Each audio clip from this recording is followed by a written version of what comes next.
आपण महत्त्वाचा मुद्दा काढला। मी सांगू इच्छिते की जे आपला खोपोलीचा खूनचा गुन्हा होता त्याच्यात एक आणखीन डेव्हलपमेंट आलेली आहे। त्याच्यात जे मारणारे 5 लोक होते त्यापैकी 2 एक दर्शन देवकर म्हणून निष्पन्न झालेला आहे आणि दुसरा महेश धाईतडक म्हणून। जे बाकीचे 3 लोक आहेत यांना कॉन्ट्रॅक्ट किलिंगच्या याच्यात प्रकार उघडकीस येत आहे।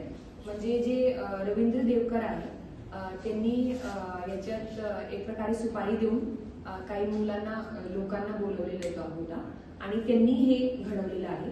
त्या 3 पैकी 2 आरोपी आपले अटक करण्यात आलेले आहेत आणि एकाची मागे आपली टीम आहे। मॅडम त्या गुन्ह्यामध्ये 10 लोकांची नावं होती बरोबर। त्या बाकीच्यांचं काय आहे का त्याच्यात जसं मी सांगितलं की कॉन्ट्रॅक्ट केले म्हणजे कोणाला पैसे देऊन त्यांच्याकडून घडवून घेतला गेलाय प्लस त्यांची स्वतःची लोक इन्व्हॉल्व होते। तर याच्यात कॉन्स्पिरसी करून हे गुन्हा घडवण्यात आलेला आहे।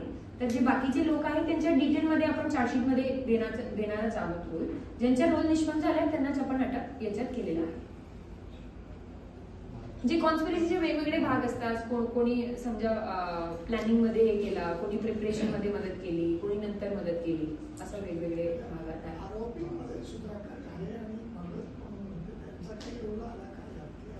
त्यांच्या सध्या रोल तपासाच्या अंतर्गत आहे।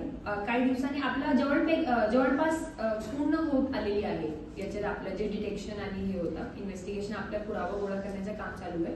एकदा आपल्याला शेवटचा आरोपी पण मिळाला की पूर्ण पिक्चर आपल्याला क्लिअर होऊन जाईल। मग ते जे घारे आणि भगत म्हणून आहेत ते आता फरार म्हणून आहेत की त्याची गरज त्यांना अटकेची गरज नाही? सध्या आपल्याला पुराव्यामध्ये त्यांची अटकेची गरज वाटत नाही, पण हे पूर्ण नाहीये कारण जोपर्यंत आपला शेवटचा आरोपी ज्यांनी एक्झिक्यूट केलेला आहे तो मिळत नाही याच्याबद्दल पूर्ण खात्रीने सांगणं चुकीचं होईल।